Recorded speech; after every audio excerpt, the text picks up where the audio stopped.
Hello, I'm Robert Costa, and this is the Washington Week Extra, where we pick up online where we left off on the broadcast. Donald Trump may be only 100 days into his presidency, but he's obviously keeping an eye on who his Democratic challengers may be in 2020.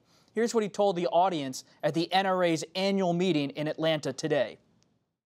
I have a feeling that in the next election, you're going to be swamped with candidates, but you're not going to be wasting your time.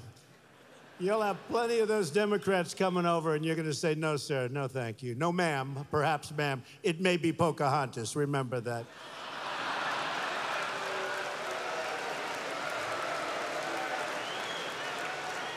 And she is not big for the NRA, that I can tell you. Michael, that to me was so telling that he's already looking ahead to 2020, and he's maybe thinking about when his tax plans being tied to the wealthy, to Wall Street, that maybe his challenger on the Democratic side could be a populist, a progressive like Senator Warren. You get the sense that President Trump would love it if the job was just to campaign nonstop for 4 years and not have to govern. He loves that stuff. You see him going back there to, bringing up this racially charged word that got him in a lot of trouble, but he's doing it to the base. He loves being in front of those crowds. And I think one of the things he's had a lot of trouble with as president is he doesn't have a heel to play off of. The people who've been obstructing him are fellow Republicans. You can't rail against them every day. So you saw he plays that very well. I think he would love for Warren to be his rival in a re-election. I think there are a lot of other Republicans, including Mitch McConnell, who wouldn't mind to have Elizabeth Warren at the top of the ticket for the Democratic Party. So, yeah, I think he's just sort of playing it up. He's having fun. I think it'll be interesting to see what he does tomorrow night. I mean, he's going to be back in that campaign rally setup. Saturday night in Harrisburg, the president, although White House Correspondents Dinner will be going on, we'll be speaking to his base. But real quick, Michael, on Senator Warren, do you think she's angling to run in 2020? She's out with a new book. She's making some speeches. She's out with a new book. She put herself on armed services, which is a tell, I think. This is the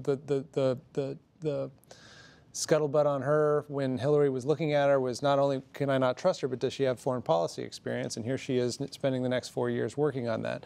I think she has made the decision to put herself in a position to make the decision to run. I don't think she's made a decision to run. So I don't think it's a certainty that she'll run. She's going to be over 70 years old by the next election.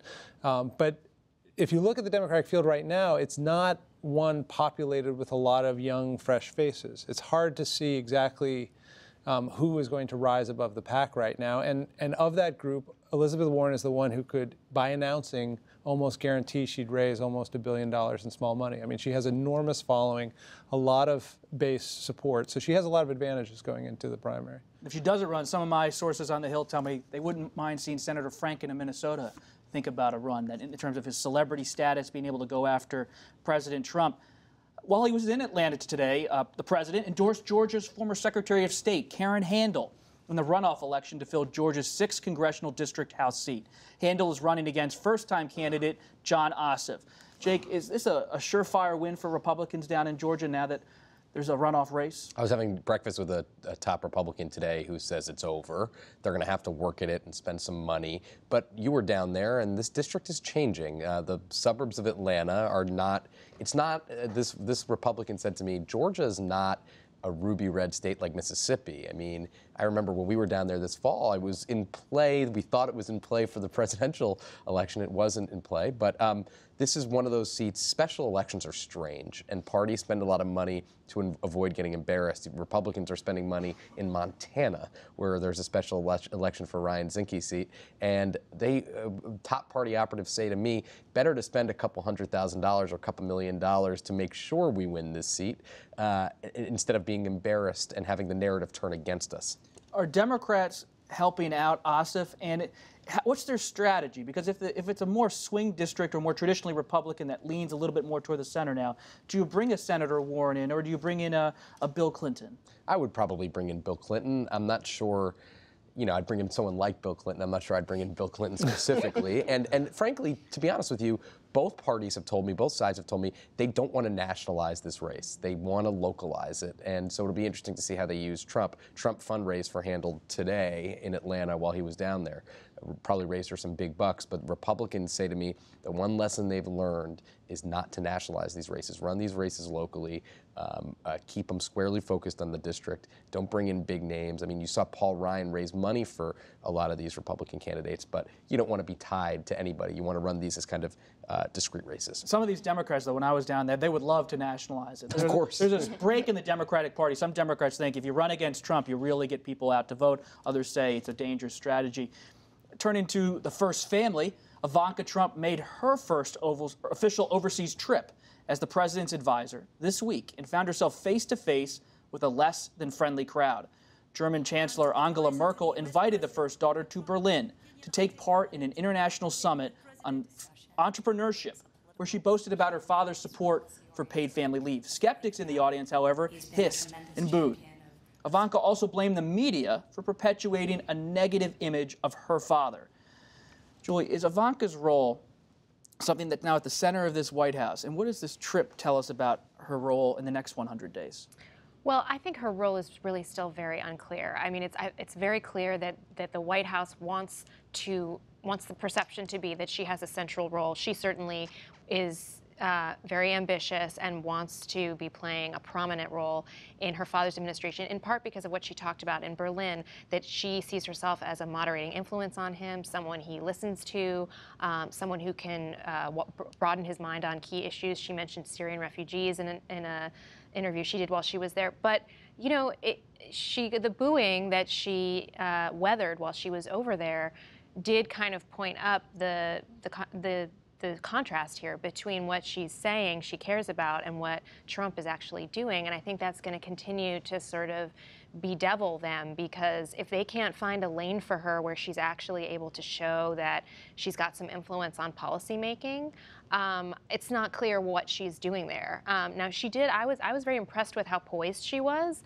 And that was a really difficult moment to be at an event like that and you're getting booed. And instead of sort of brushing it off like you might expect an event host to do, the person moderating said, well, you hear the boos, so what's your response to all of this? And she had a response, but I still think that the question is, does she really have any power? Does she really have a voice in this administration? Nothing President Trump has done to date would indicate that she does. That point you made about her comments regarding Syria and Syrian refugees, what did you learn this week in your reporting? So she makes this comment about maybe welcoming some refugees as part of the solution on Syria.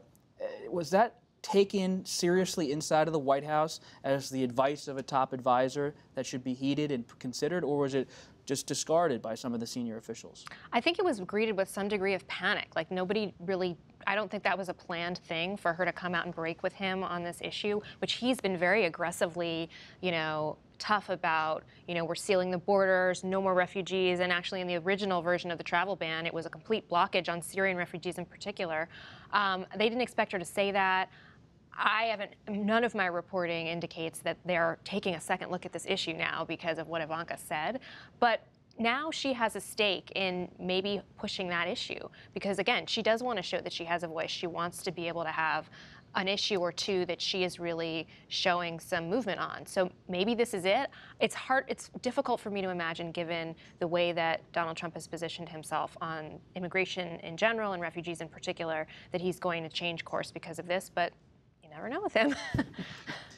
President Trump's love-hate relationship with the media will be apparent at this year's White House Correspondents Dinner. He will be absent, noticeably absent. He'll be in Harrisburg at a rally. The president announced in February, via Twitter, of course, that he would not attend, but did wish everyone well. Yesterday, he said he does plan to attend next year's fundraiser. Abby, the president seems to want to be there, but not want to be there. Yeah, I mean, I think it's a little bit of a split-screen moment in his own mind. It actually is very reflective of how he is as a person about the media in general. He rails about the media on Twitter, on the podium, but in private, he talks to reporters all the time. He reads newspapers. He's an avid consumer of the news, of television news. And so this is actually just the kind of discord that exists with him. And the Correspondents' Dinner is going to be a different kind of affair this year than it has been in the past. But I do think that it's the sort of thing that Trump would actually, in some ways, enjoy. He has always wanted to be accepted by the crowd. And in this case, the crowd is the Washington crowd. And so it doesn't surprise me that he's changed his mind on that one issue about the future years. And when you look back at President Trump's career, one of his key moments as he thought through the presidency came a few years ago when President Trump made fun of him from the lectern at a White House President Obama made fun of then businessman Trump. Businessman Trump. At the White House Correspondents Dinner. And we see him using this event throughout his career as a place of some import. Yeah, and I think it's important that he was there at that time, at a time when he was sort of mulling this idea of getting involved in politics. He was in some ways humiliated in that moment, that night, being made fun of by President Obama, someone who he had basically accused of not being a legitimate president. It was a searing moment, but I think that now he's the guy on top. He's the president of the United States. And I do think that he recognizes that there is an opportunity here to sort of have a triumphant moment on that podium, being the person telling the jokes, not being the butt of jokes. Just real quick from everyone, when you look at this 100 days, he's the president who maybe hates the media more than almost any president we've seen, though Nixon maybe hated the press as well as much. But he also seems to be accessible in a strange way. He's done, I think he did 5 to 7 interviews this week with the Wall Street Journal, Reuters, Politico. I think one of the things I say is he's the most accessible president ever. And the thing that's great about Trump for a reporter is he is a voracious consumer of media. So if you're on television or you're writing stories, the chances are he's going to find them. He's going to get them. He's also oddly candid. You've interviewed him many times. Yeah, many times. And also, not only to go on what you say, he said to me several times when I interviewed him, "You treat me terribly," or something like that. Yeah. And he says it to other people too. But he also wished everybody well in your interviews. That was great. When he says that, there's no hostility. Right. It's not like he's really angry at me. I don't take offense. It's not meant to take offense. It's kind of like a joking, I'm nudging you here thing. I think what it comes down to is this is a guy who loves getting press. Mm-hmm. He always has loved getting press. I would even say that it was one of his motivations for running for president, that he knew he would be on the front pages of newspapers for months as a candidate, and if he won, he'd be on the front pages of, the world's newspapers for years. And so I think there was always this tension when, Steve Bannon was the one who first said, "You're the opposition party" about the press. He then adopted that language. The problem for Trump is he really doesn't want to be the opposition party. He doesn't want the press to be his opposition party. He wants to be on the front pages of Time magazine. He wants to be on the TV shows. He wants to be on the front pages of newspapers. He wants to see himself. He wants his ideas out there.